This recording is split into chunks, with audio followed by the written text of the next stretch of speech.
ఓం శ్రీ గణేశాయ నమః. ఓం శ్రీ వేదవ్యాసాయ నమః. ఓం నమో భగవతే వాసుదేవాయ. ఓం శుక్లాంబరధరం విష్ణుం శశివర్ణం చతుర్భుజం ప్రసన్నవదనం ధ్యాయేత్ సర్వవిఘ్నోపశాంతయే. నారాయణం నమస్కృత్య నరం చైవ నరోత్తమం దేవీం సరస్వతిం వ్యాసం తతో జయముదీరయేత్.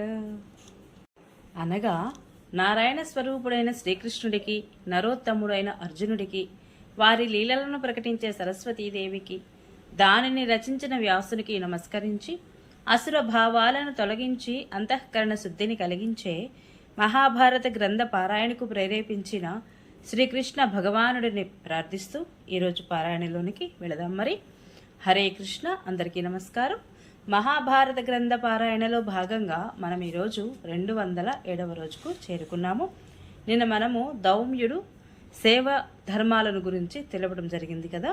ఇక ఈరోజు ధర్మజుడు, భీముడు, ద్రౌపది, విరాటుని కొలువులో చేరట గురించి తెలుసుకోబోతున్నాము. చాలా బాగుంటుంది, స్కిప్ చేయకుండా చివరి వరకు చూడండి. హరే కృష్ణ.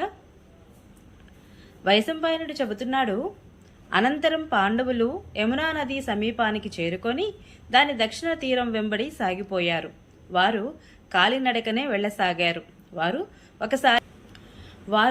ఒకసారి కొండ గుహలలోనూ ఒకసారి అడవులలోనూ ఆగుతూ వెళుతున్నారు.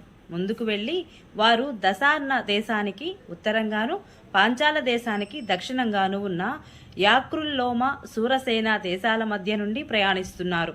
వారి చేతులలో విండ్లు, నడుములకు కత్తులు ఉన్నాయి. శరీరాలు కృషించి గడ్డాలు, మీసాలు పెరిగి ఉన్నాయి. నెమ్మదిగా వారు అడవిదారి గడిచి మత్స్య దేశానికి చేరుకున్నారు. క్రమంగా ముందుకు సాగి విరాటుని రాజధాని సమీపానికి వచ్చారు. అప్పుడు యుధిష్ఠిరుడు అర్జునుడితో, తమ్ముడు, నగరంలో ప్రవేశించడానికి ముందుగానే మన ఆయుధాలు ఎక్కడో ఒక చోట దాచాలి. ముందుగా ఎక్కడ దాచాలో నిశ్చయించుకోవాలి. నీవు ఈ గాంధీవం పెద్ద విల్లు, లోకంలో అందరికీ ఇది ప్రసిద్ధమే. కనుక మనం ఆయుధాలు తీసుకొని నగరంలో ప్రవేశిస్తే లోకులందరూ కూడా మనల్ని గుర్తిస్తారు. ఈ స్థితిలో మనము ప్రతిజ్ఞానుసారంగా తిరిగి 12 ఏళ్లు మరలా అరణ్యవాసం చేయవలసి వస్తుంది అని అన్నాడు. అప్పుడు అర్జునుడు, రాజా, శ్మశానానికి సమీపంలోని ఎత్తైన ప్రదేశంలో ఈ సమీ వృక్షము చాలా పెద్దదిగా దట్టంగా కనిపిస్తోంది. దీని కొమ్మలు భయంకరంగా ఉన్నాయి కూడా. కాబట్టి దీనిని ఎక్కడము ఎవరికైనా కష్టంగానే ఉంటుంది. అంతేకాదు, ఇప్పుడు ఇక్కడ దీని మీద మనం ఆయుధాలు పెడుతుంటే చూసే మనుష్యుడు ఒక్కడు కూడా చుట్టుపక్కల కనపడటలేదు. ఈ వృక్షం దారికి దూరంగా అడవిలో ఉంది.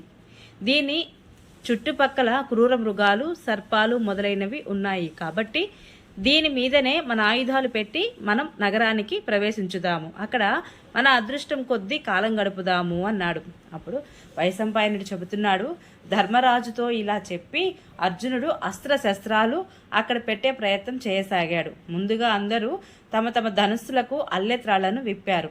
ఆ తర్వాత మెరుస్తున్న కరవాలాలను, అమ్ముల పొదులను, చురకత్తుల వలె పదునైన అంచులు గల బాణాలను విండ్లతో కలిపి కట్టారు. అనంతరము యుధిష్ఠిరుడు నకులుడిని, ఓ వీరుడా, నీవు సమీవృక్షం ఎక్కి ఈ ధనుస్సులను అక్కడ పెట్టు అని ఆదేశించాడు.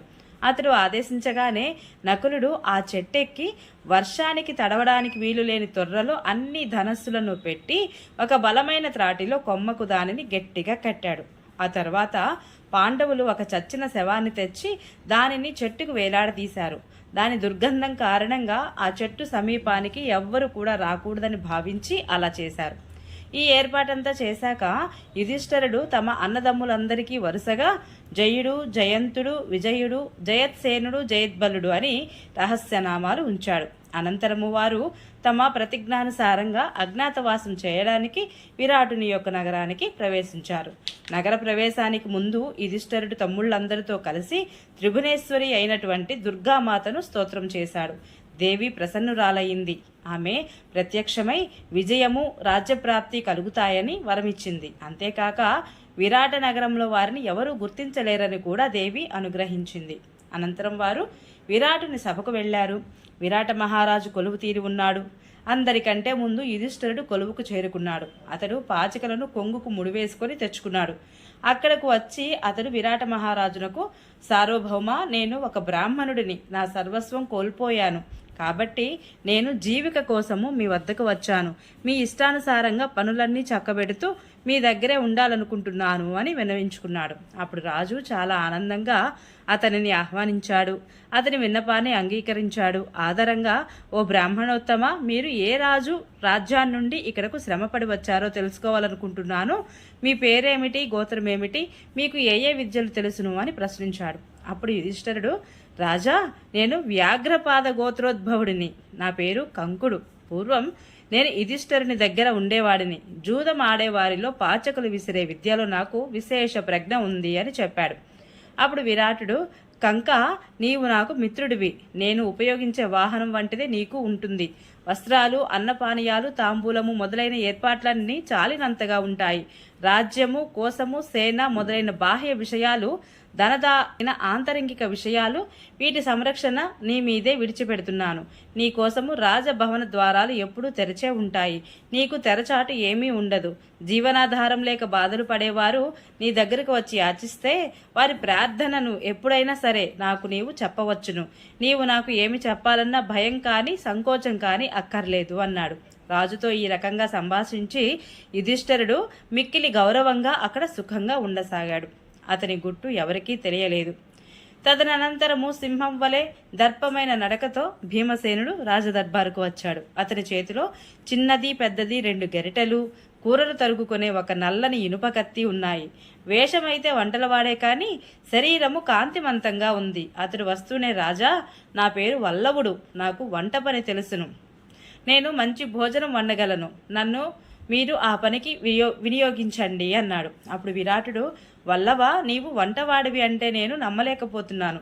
ఇంద్రుని వలె తేజస్సుతో వెలుగొందుతున్నావు నీవు, నీలో పరాక్రమం కూడా కనిపిస్తోంది అన్నాడు. అప్పుడు భీమసేనుడు, మహారాజా, నమ్మండి, నేను వంటవాడినే, మీ సేవ కోసం వచ్చాను. యుధిష్ఠిర మహారాజు కూడా నా వంటలోని రుచిని చూశారు. అంతేకాదు, మీరు చెప్పినట్లుగా నేను పరాక్రమశాలిని కూడా. నాతో సమానుడైన బలవంతుడు మరొకడు లేడు. మల్ల యుద్ధంలో కూడా నాతో సాటి వచ్చేవారు లేరు. నేను ఏనుగులతో సింహాలతో పోరాడి మిమ్మల్ని వినోదింపజేస్తాను అన్నాడు. విరాటుడు, సరే సోదరా, నీవు నిన్ను వంట చేయడంలో కుశలుడిని అని చెప్పుకుంటున్నావు కాబట్టి ఆ పనే చేయి. నాకైతే నీకు ఆ పని తగినది అనిపించడం లేదు. అయినా సరే నీ కోరిక కాదనలేక అంగీకరిస్తున్నాను అన్నాడు. నీవు మా పాకశాలకు ప్రధానాధ్యక్షుడివిగా ఉండు. ఇంతకు ముందు అక్కడ పనిచేసే వారందరకు నీవు అధికారివి అన్నాడు. ఈ రీతిగా భీమసేనుడు విరాట మహారాజు యొక్క పాకశాలకు ప్రధానమైన వంటలవాడు అయ్యాడు. అతనిని ఎవరూ గుర్తించలేకపోయారు కూడా. రాజుకు అతడు అత్యంతము ఇష్టుడయ్యాడు. ఆ తరువాత ద్రౌపది సైరంధ్రి వేషంలో దీనురాలి వలె నగరంలో తిరగసాగింది. ఆ సమయంలో విరాటుని పట్టమహిషి సుదేష్ణ తన భవనం నుండి నగర శోభను తిలకిస్తోంది. ఆమె దృష్టి ద్రౌపదిపై పడింది. ఆమె ఒకే వస్త్రం ధరించి అనాథవలే కనిపిస్తోంది. అందం చూస్తేనేమో అద్భుతంగా ఉంది.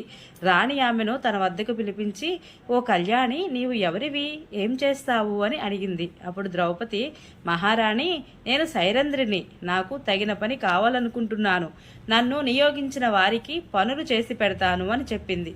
సుదేష్ణ, ఓ భామిని, నీ వంటి అందగత్తెలు సైరంధ్రి పని చేయలేరు. నీవు అనేక దాసీలు ఉన్న మహారాణి వలె కనిపిస్తున్నావు. విశాలమైన కన్నులు, ఎర్రని పెదవులు, శంఖం వంటి మెడ, ఆరోగ్యవంతమైన శరీరము, పూర్ణచంద్రుని వంటి ముఖమండలము. ఈ శరీర సౌందర్యంతో లక్ష్మీదేవిని తలపిస్తున్నావు. కాబట్టి నిజం చెప్పు, నీవెవరివి? యక్ష దేవతా స్త్రీమూర్తివి కాదు గదా? లేక అప్సరసవు, దేవకన్యవు లేదా నాగకన్యవు, చంద్రుని భార్య రోహిణివి, ఇంద్రాణివి వీరిలో ఒకరివి కాదు గదా? లేదా బ్రహ్మ ప్రజాపతులలో పట్టపురాణులలో ఒకతవా అని ప్రశ్నించింది. అప్పుడు ద్రౌపది, రాణి, నేను నిజం చెబుతున్నాను. దేవతను కాను, గంధర్వ స్త్రీని కాను, పరిచర్యలు చేసే సైరంధ్రిని. జుట్టును అందంగా దువ్వి ముడులు చుట్టగలను. చందనాలు, మైపూతలు చాలా బాగా కలుపగలను. మల్లికలు, కలువలు, పద్మాలు, చంపకాలు వంటి పూలను అందంగా చిత్ర విచిత్రంగా మాలలు కట్టగలను. ఇంతకు ముందు మహారాణి ద్రౌపదిని సేవిస్తూ ఉండేదానిని. అక్కడ తిరుగుతూ సేవలు చేస్తూ ఉంటాను. భోజన వస్త్రాలు తప్ప ఇంకేమీ ఆశించను. అవి కూడా ఎంత దొరికితే అంతే సంతోషంగా తీసుకుంటాను అన్నది. సుదేష్ణ, రాజు నిన్ను చూచి మోహించకుండా ఉంటే నిన్ను తలపై పెట్టుకుంటాను, కానీ రాజు నిన్ను చూశాడంటే మాత్రము తన మనసులో నిన్ను కోరకుండా ఉంటాడా అని సందేహాన్ని వెలిపించింది. అప్పుడు ద్రౌపది, మహారాణి, విరాట మహారాజు కానీ ఏ పరపురుషుడు కానీ నన్ను పొందలేరు. 5 తరుణులైన గంధర్వులు నా భర్తలు. వారు నన్ను సదా రక్షిస్తూ ఉంటారు. నాకు ఎంగిలి పెట్టని వారిని, నా చేత కాళ్ళు కడిగించుకోని వారిని నా భర్తలు గంధర్వులు అనుగ్రహిస్తారు. కానీ ఇతర సాధారణ స్త్రీ వలె భావించి నన్ను బలాత్కారం చేయాలనుకునే వారికి రాత్రికి రాత్రే మరణం అనుభవించక తప్పదు. నా భర్తలు అతనిని చంపుతారు. కాబట్టి ఏ పురుషుడు కూడా నన్ను సదాచారాన్ని నుండి భ్రష్టురాలిని చేయలేడు అని చెప్పింది. సుదేష్ణ, ఓ నందిని, అలా అయితే నిన్ను నా భవనంలో నిలుపుకుంటాను, కాళ్ళు కానీ ఎంగిలి కానీ ముట్టనివ్వను అన్నది. విరాటుని పట్టమహించి ఇలా అభయం ఇవ్వగానే పాతివ్రత్య ధర్మాన్ని పాటించే ద్రౌపది అక్కడ ఉండసాగింది. ఆమెను కూడా ఎవరూ గుర్తించలేదు. ఓం నమో భగవతే వాసుదేవాయ. ఈరోజు పారాయణ ఇంతటితో సమాప్తం. రేపు మనము సహదేవుడు, అర్జునుడు, నకులుడు విరాటుని కొలువులో చేరుట గురించి తెలుసుకుందాము. ఈ వీడియో మీకు నచ్చినట్లయితే please subscribe my channel, like, share, comment please. Thank you.